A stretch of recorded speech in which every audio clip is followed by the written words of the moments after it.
وسلموا تسليما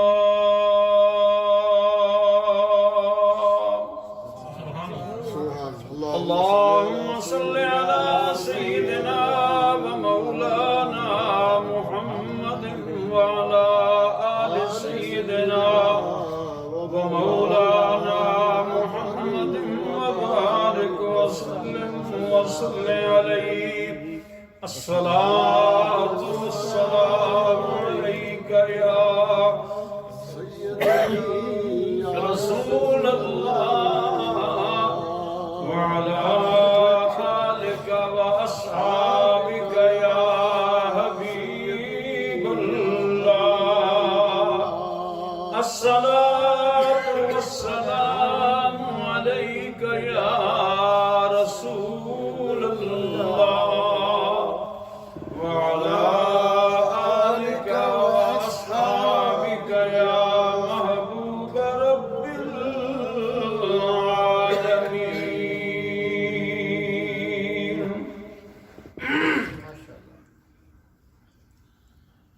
لائق عزت و تکریم محترم بزرگوں، دوستوں، نوجوان ساتھیوں، آج کے جمعۃ المبارک کے خطبہ کے لیے میں نے آپ کے سامنے 2 آیات بینات تلاوت کرنے کا شرف حاصل کیا ہے. ماشاءاللہ.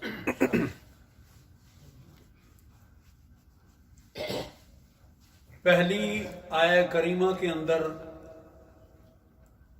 موت کے برحق ہونے کا ذکر ہے اور دوسری آیہ کریمہ کے اندر اس موت کو بھی زندگی بنانے کا طریقہ بیان کیا گیا ہے.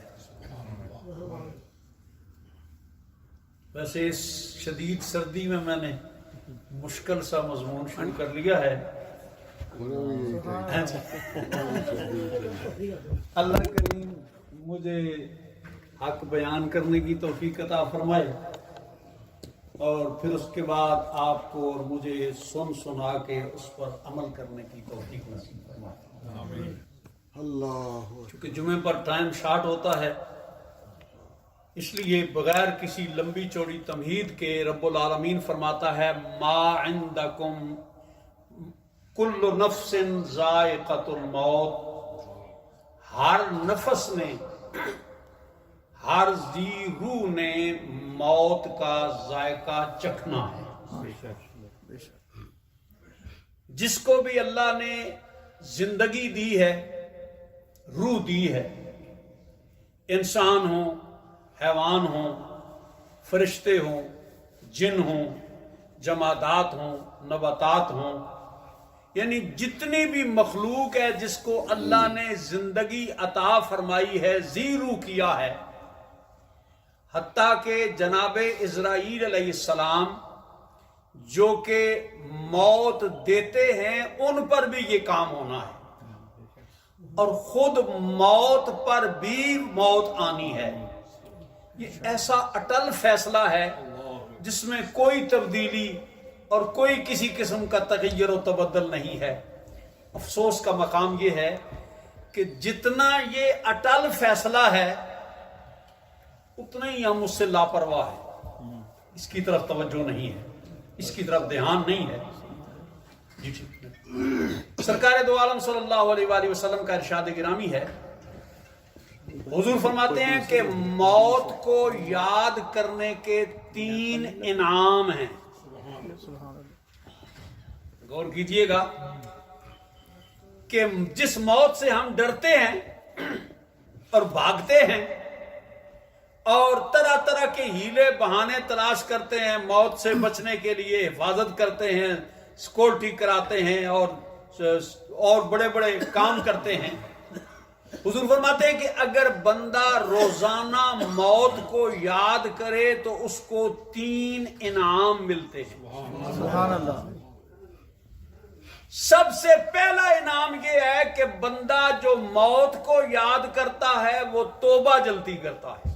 ماشاءاللہ مضمون میں نے مشکل شروع کیا لیکن آپ نے اس کو رسپانس دیا ہے. اللہ پاک آپ کو برکتیں اور ترقیاں نصیب فرمائے.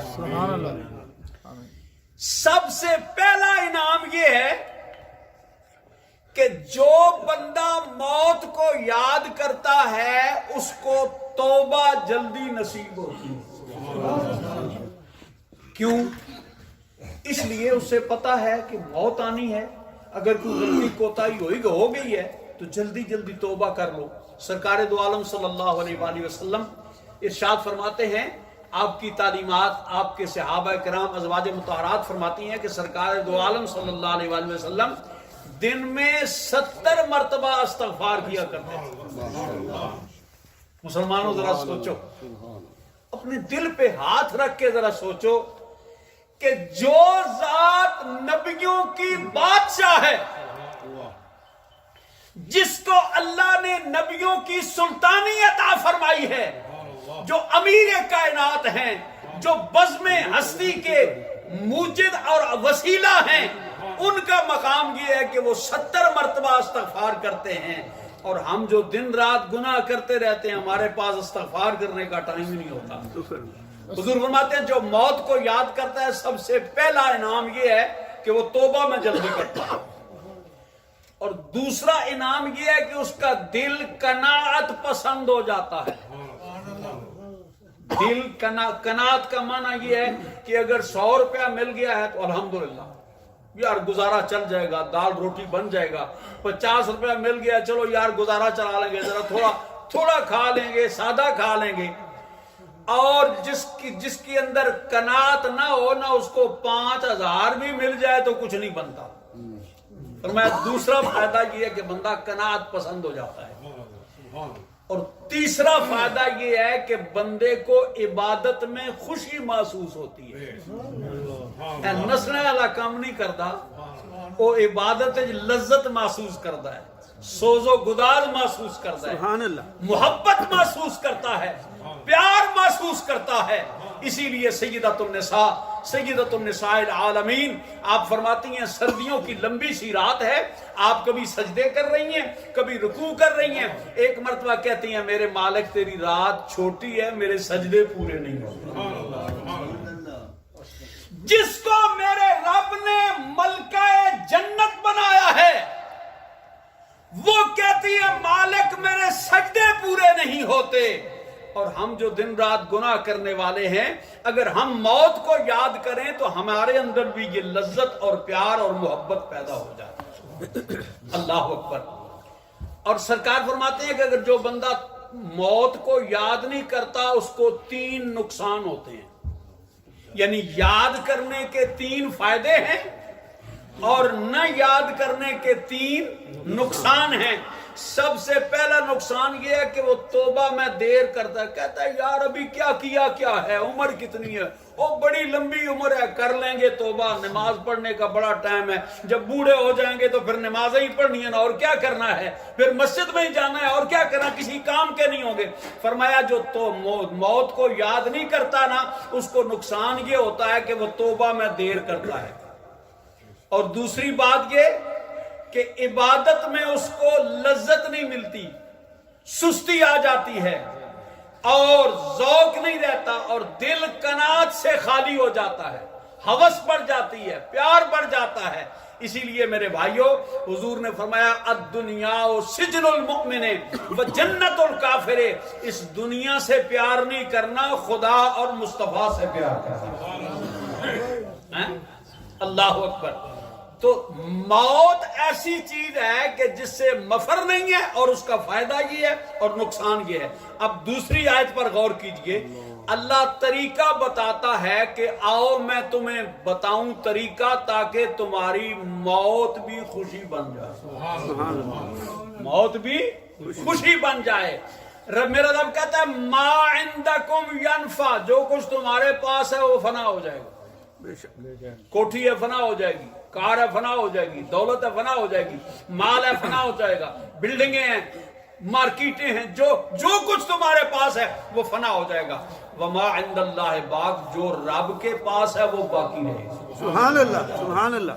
جو رب کے پاس ہے وہ باقی رہے گا۔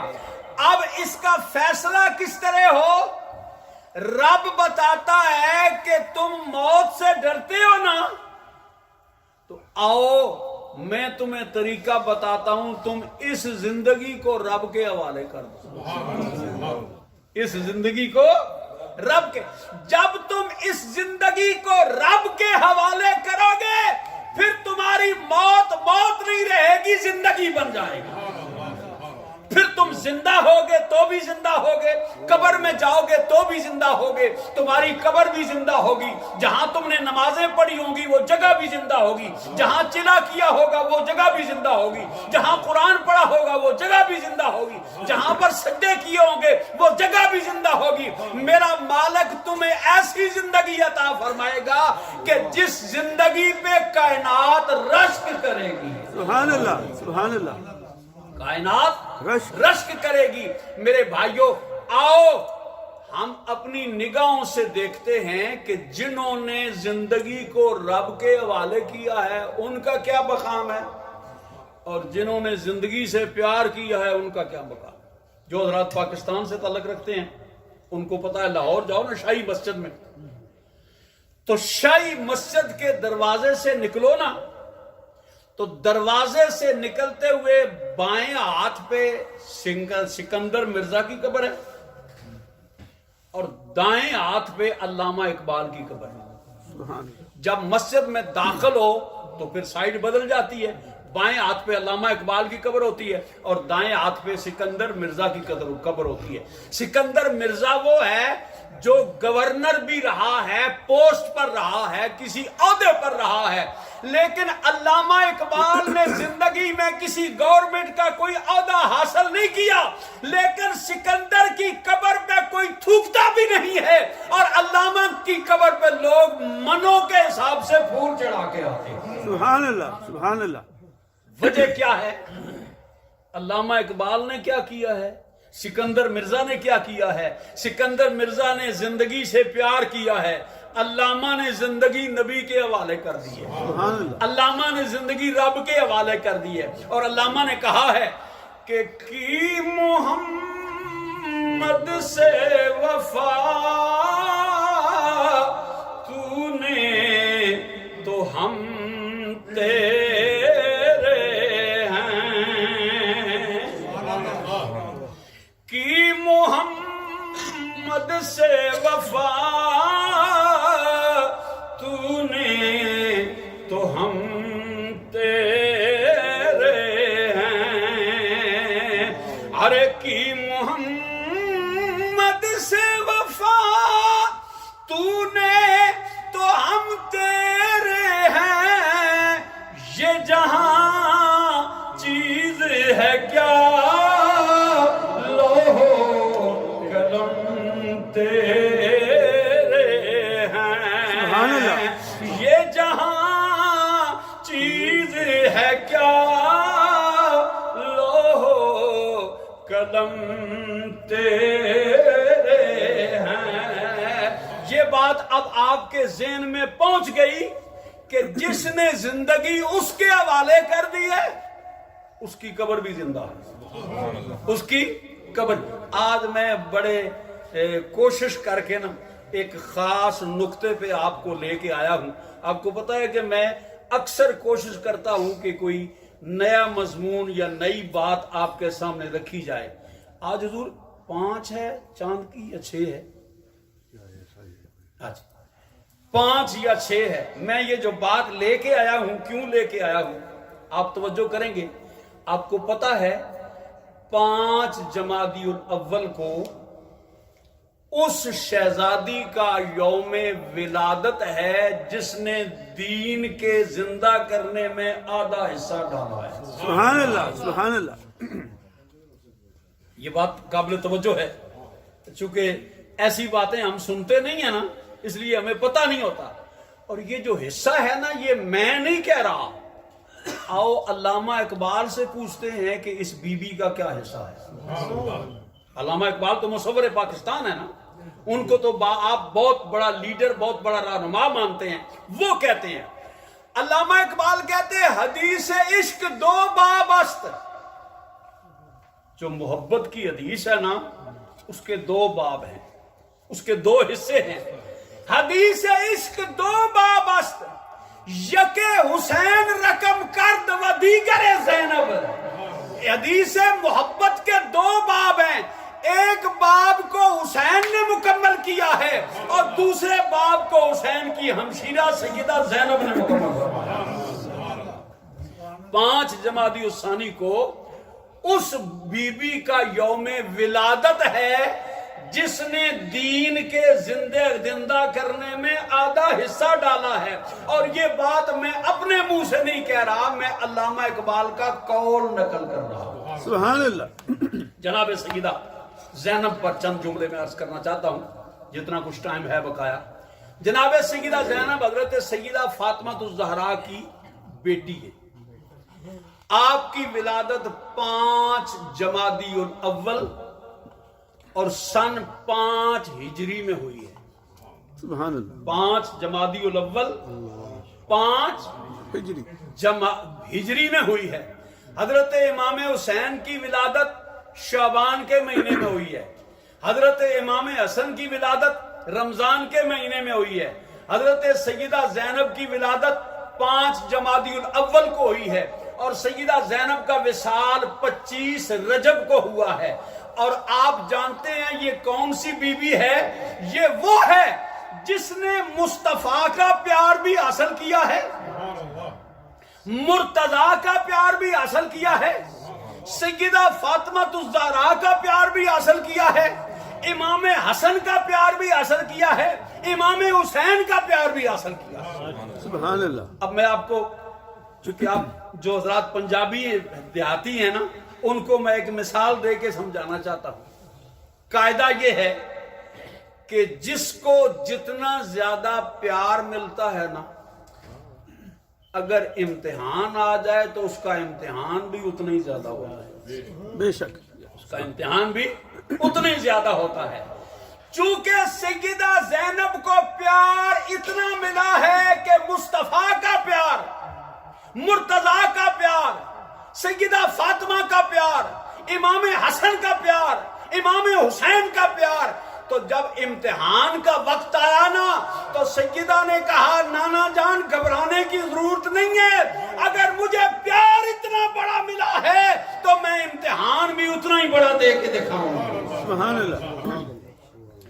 آپ کے جو القاب ہیں, آپ کا ایک لقب ہے ام المصائب, امتحان اور مصائب کی ماں. آپ کا ایک لقب ہے ثانیہ زہرا. بے شمار آپ کی القاب ہیں. سرکار سیدہ فاطمہ الزہرا سلام اللہ علیہ کے گھر میں جب بی بی پاک کی ولادت ہوئی تو آپ 3-4 سال کی تھی, تو آپ مسجد میں چلی جاتی یا حضور کے گھر چلی جاتی. سرکار نوافل پڑھ رہے ہوتے, نماز پڑھ رہے ہوتے, جس طرح حسنین کریمین آپ کی پشت پہ سوار ہوتے, اسی طرح سیدہ زینب بھی آ کر کبھی بغل میں آ جاتی, کبھی پشت میں آ جاتی. سرکار ان کو سائیڈ پہ کر کے پھر سجدہ ادا کرتے. یہ پیار اور یہ محبت ہے اس کا جس نے دین کے بچانے میں آدھا حصہ ڈالا. بڑی پیاری بات آپ کی نظر کرنے لگا ہوں, توجہ فرمائیے گا. حضرت سیدنا امام زین العابدین علیہ السلام بیٹھے ہوئے ہیں اور ایک بندہ کہتا ہے حضور آپ بہت بڑے عبادت گزار ہیں. آپ کا لقب ہے سید الساجدین, یعنی سجدہ کرنے والوں کا سردار. اور یہ لقب صرف دنیا میں نہیں ہے, یہ لقب دنیا میں نہیں ہے, بلکہ میں آپ کو روایت دکھا سکتا ہوں کہ قیامت کے دن ندا ہوگی اینا سید الساجدین, سبحان اللہ. اینا سید الزاہدین. سید الزاہدین کہاں ہے؟ سید الساجدین کہاں ہے؟ روایت میں آتا ہے کہ جنت البقیع سے آواز آئے گی، میرے مالک میں حاضر ہوں، میں نے تیرے سجدوں کا حق ادا کیا۔ سبحان اللہ سبحان اللہ۔ یار ہم 4 نفل پڑھ کے تو مولوی صاحب پہ تنقید شروع کر دیتے ہیں، حافظ صاحب آپ کی ٹوپی ٹھیک نہیں ہے، آپ کا لباس ٹھیک نہیں ہے۔ ذرا دیکھیے گا جس کو سید الساجدین کا لقب ہے وہ کہتے ہیں مولا میں نے تیرے سجدوں کا حق ادا نہیں کیا، بیٹھے ہوئے ہیں اور بندہ کہتا ہے حضور آپ بہت بڑے عبادت گزار ہیں۔ جملہ سنیے گا، بڑا قیمتی جملہ عرض کرنے لگا ہوں۔ آپ فرماتے ہیں نہیں، میری پھپھی مجھ سے زیادہ عبادت گزار ہے۔ سبحان اللہ سبحان اللہ سبحان اللہ سبحان اللہ سبحان اللہ۔ میری پھپھی مجھ سے زیادہ عبادت گزار ہے۔ وہ کہتا ہے سرکار کیسے عبادت گزار ہے؟ آپ نے تو سجدوں کی انتہا کر دی ہے۔ فرمایا کربلا سے لے کر شام تک پرانے سفر کے مطابق 16 میل کا سفر ہے، اور آج کل تقریباً 1800 کلومیٹر سفر بنتا ہے، 1500 میل اور آج کل 1800 کلومیٹر سفر بنتا ہے۔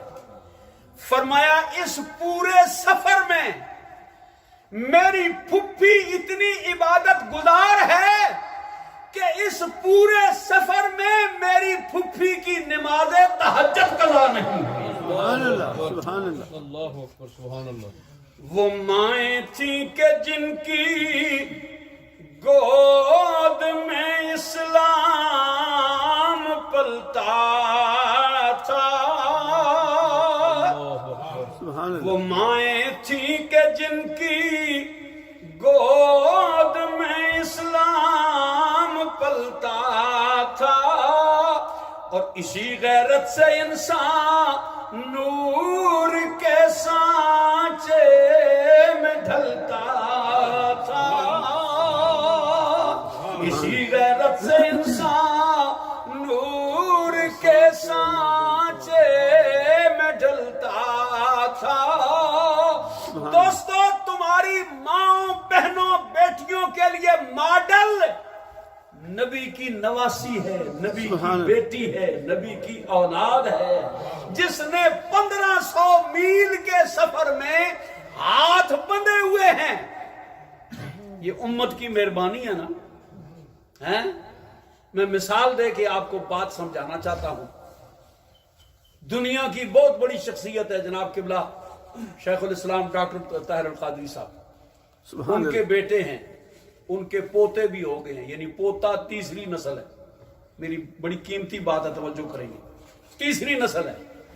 آپ چلے جائیں عیدگاہ شریف چلے جائیں، وہاں پر چوتھی اور پانچویں نسل ہے۔ موڑا شریف چلے جائیں، چوتھی اور پانچویں نسل ہے۔ میں سیدوں کے درگاہ کا نام نہیں لے رہا، جو درگاہیں غیر سید ہیں میں ان کا نام لے رہا ہوں۔ آپ سیال شریف چلے جائیں، وہاں پر 6ویں یا 7ویں پشت ہے۔ 7ویں پشت میں کسی کی جرت ہے کہ اس بیٹے یا اس پیر کی طرف میلی نگاہ بھی دیکھے؟ کسی کی جرت ہو سکتی ہے؟ نہیں نہ ہو سکتی۔ ذرا اب دل پہ ہاتھ رکھو جو میں بات کہنے لگا ہوں۔ 14ویں صدی کے شیخ الاسلام صاحب کی تیسری پشت ہو، پیر صاحب کی 5ویں اور 6ٹھی پشت ہو، ان کی اولاد کی طرف کوئی میلی آنکھ سے نہ دیکھ سکے، مسلمانوں یہ نبی کی اولاد ہے، اور یہ تیسری چوتھی پشت نہیں ہے، نبی کا نواسا حسین ہے، نبی کی نواسی سیدہ زینب ہے۔ ان کی لاشوں پہ گھوڑے بھی دوڑائے جا رہے ہیں، ان کو پیاسا ترسایا بھی جا رہا ہے، اور ان کو قیدی بھی بنایا جا رہا ہے، ان کے ہاتھوں میں ہتھکڑیاں بھی ڈالی جا رہی ہیں۔ حضور سلطان بھائی جو ملتان میں قید ہے وہ 14ویں صدی کے یزیدیوں کا قیدی ہے، یہ اس صدی کے یزیدیوں کے قیدی ہیں جو پہلی صدی ہے۔ ابھی کملی والے کو 50 سال ہوئے ہیں دنیا سے پردہ فرمائے ہوئے۔ یہ شروع سے لائن چلی آ رہی ہے، حسینیوں نے حسینیوں والا کام کرنا ہے، یزیدیوں نے یزیدیوں والا کام کرنا ہے، حسینی مر کے بھی حسین کے مشن پر رہیں گے اور یزیدی مر کے بھی اسی مشن پر رہیں گے۔ الحمدللہ ثم الحمدللہ، ہم فخر کرتے ہیں کہ اللہ نے ہمیں حسینی پیدا کیا ہے، حسینی ماں باپ کے گھر میں ہمیں ولادت ہوئی ہے اور حسینی مشن پر ہم چل رہے ہیں۔ آواز تو نہیں میری کام کرتی بیماری کی وجہ سے، لیکن ایک ربائی آپ کی نظر کرتا ہوں۔ جناب سیدہ زینب مدینہ شریف سے چلی ہے نانے کا دین بچانے کے لیے۔ مدینہ شریف سے رخصت ہوتے ہوئے قبلہ حافظ صاحب سے پوچھیں، ساجد صاحب سے، جتنے بھی بھائی عمرہ کر کے آئے ہیں، کیوں حاجی رفیع صاحب جب سرکار کے روضے سے رخصت ہوتے ہو تو کیا کیفیت ہوتی ہے؟ دل کیا کہتا ہے؟ دل کا حال کیا ہوتا ہے؟ میں نے اپنی آنکھوں سے دیکھا ہے لوگ چیخیں مار کے بے ہوش ہو جاتے ہیں۔ یا رسول اللہ پتہ نہیں پھر آنا نصیب ہوگا یا نہیں ہوگا، دوبارہ حاضری ہوگی یا نہیں ہوگی، زندگی کا کوئی پتہ نہیں، وسائل ہوں گے یا نہیں ہوں گے، ایسے تو نہیں آ سکتے، مجھے دل پہ ہاتھ رکھ کے بتاؤ۔ اور 14ویں صدی کے حاجی جو ہیں وہ روضہ رسول سے رخصت ہوں، ان کی چیخیں نکل جاتی ہیں، بتاؤ جب مدینے سے نبی کی نواسی رخصت ہوئی ہوگی تو کیا کہہ ہوگا، اس وقت آپ کا کیا حال ہوگا؟ اے ہائے ہائے،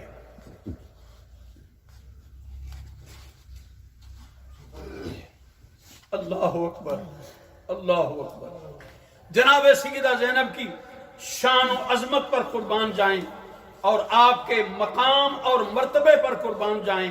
میں نہیں پڑھ سکتا، طبیعت اجازت نہیں دے رہی، انشاءاللہ پھر کبھی سنا دوں گا۔ سرکار سیدہ زینب وہ ہیں کہ جنہوں نے اتنی بڑی قربانی دی ہے اور اتنا بڑا مقام اور اتنا بڑا درجہ ہے، اللہ تعالیٰ نے یہ مقام اور یہ مرتبہ عطا فرمایا ہے۔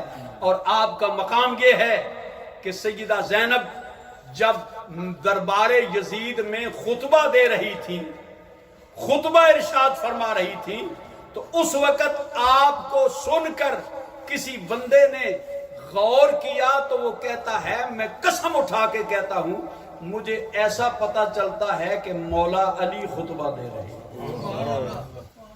یعنی لے جا شان دیکھو سیدہ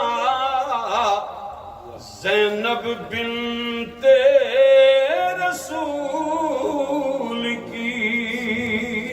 جناب ساجد صاحب آپ کی خدمت میں مسجد طیبہ اسلامک سینٹر کی خدمت کے لیے آ رہے ہیں، اللہ تعالیٰ توفیق عطا فرمائے اور اپنی توفیق کے مطابق خدمت کریں، اللہ تعالیٰ جزائے خیر عطا فرمائے۔ شان دیکھو سیدہ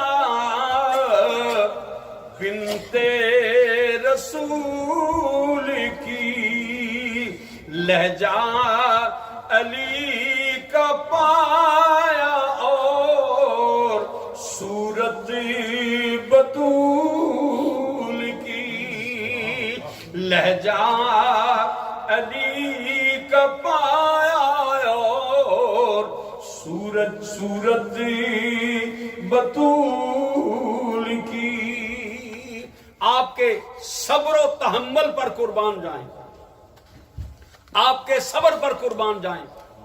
تاریخوں کے اندر ہے کہ جب میدان کربلا سے دوسرے دن یا تیسرے دن، یعنی 10ویں کو تو شہید ہوئے نا سارے بزرگ، اور دوسرے دن لیکن زیادہ مضبوط روایت یہ ہے کہ تیسرے دن صبح سویرے قافلہ چلا۔ جب قافلہ چلنے لگا ان بد نصیبوں بدبختوں نے اذیت دینے کے لیے قافلے کو اس رستے سے چلایا جس رستے پہ امام حسین کی لاش مبارک پڑی ہوئی تھی۔ حضرت علی اکبر، حضرت عون محمد، حضرت عباس کے لاشیں بے گورو کفن پڑے ہوئے تھے۔ یہ میں آپ کے سامنے کوئی قصہ نہیں بیان کر رہا، اگر آپ کہیں تو میں آپ کے سامنے یہاں بیٹھے ہوئے 13 کتابوں کے حوالے پیش کرتا ہوں جو آج سے کم از کم 300-400 سال پہلے کی لکھی ہوئی کتابیں ہیں۔ ہم اس طرف توجہ نہیں کرتے نا، محنت نہیں کرتے۔ یہاں میرے پاس لسٹ موجود ہے، کم از کم 13 کتابیں جو آج کی نہیں، جناب قبلہ طاہر القادری صاحب نے نہیں لکھی، میرے استادوں نے نہیں لکھی، میرے پیروں نے نہیں لکھی، آج سے 300 سال 400 سال پہلے کی کتابیں ہیں. پہلی صدی ہجری کی کتاب ہے, دوسری صدی ہجری کی کتاب ہے, چوتھی صدی ہجری کی کتاب ہے, پانچویں صدی ہجری کی کتاب ہے. ان میں سے میں آپ کو یہ باتیں سنا رہا ہوں. یہ ایسی کوئی سنی سنائی باتیں نہیں ہیں. چندے کی مہم ختم ہو گئی ہے, ٹائم ختم ہو گیا ہے, میں بات کو ختم کرتا ہوں. انہوں نے ادھر سے گزارا, لیکن ذرا سوچو, آج یہاں پر کسی کا بھائی فوت ہو جائے پاکستان میں تو بہن تڑپتی ہے, بچوں کی منت کرتی ہے, بیٹا زندگی کے قرضے ختم ہو جائیں گے, ادھار لے لو, مجھے پاکستان بھیجو, میں اپنے بھائی کا منہ دیکھ لوں. لیکن ذرا دیکھو, وہ بہن گزر رہی ہے قیدی بن کے, اور امام حسین کی لاش مبارک وہاں پر پڑی ہوئی ہے کسی اہل محبت نے.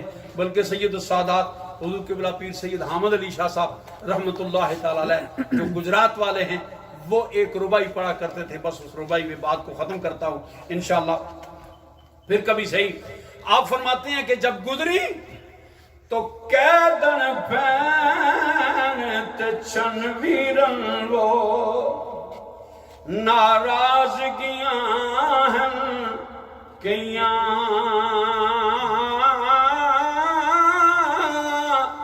جے تو کس دریاں ویرا ہیٹھ خنجر دے دس میں کدوں زندہ رہی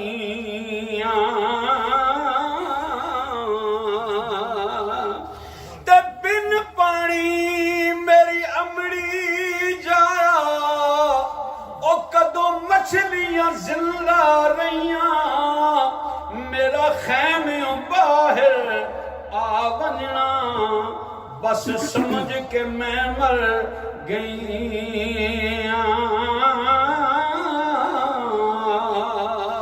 آج سیدہ زینب جن خیموں میں بیٹھی ہے نا, ان خیموں کے نشان بھی موجود ہیں, ان کی زیارت بھی بندے کرتے ہیں. اللہ تعالیٰ عمل کی توفیق عطا فرمائے, سنت عطا فرما دی. یہ نظرات میں پڑھیں.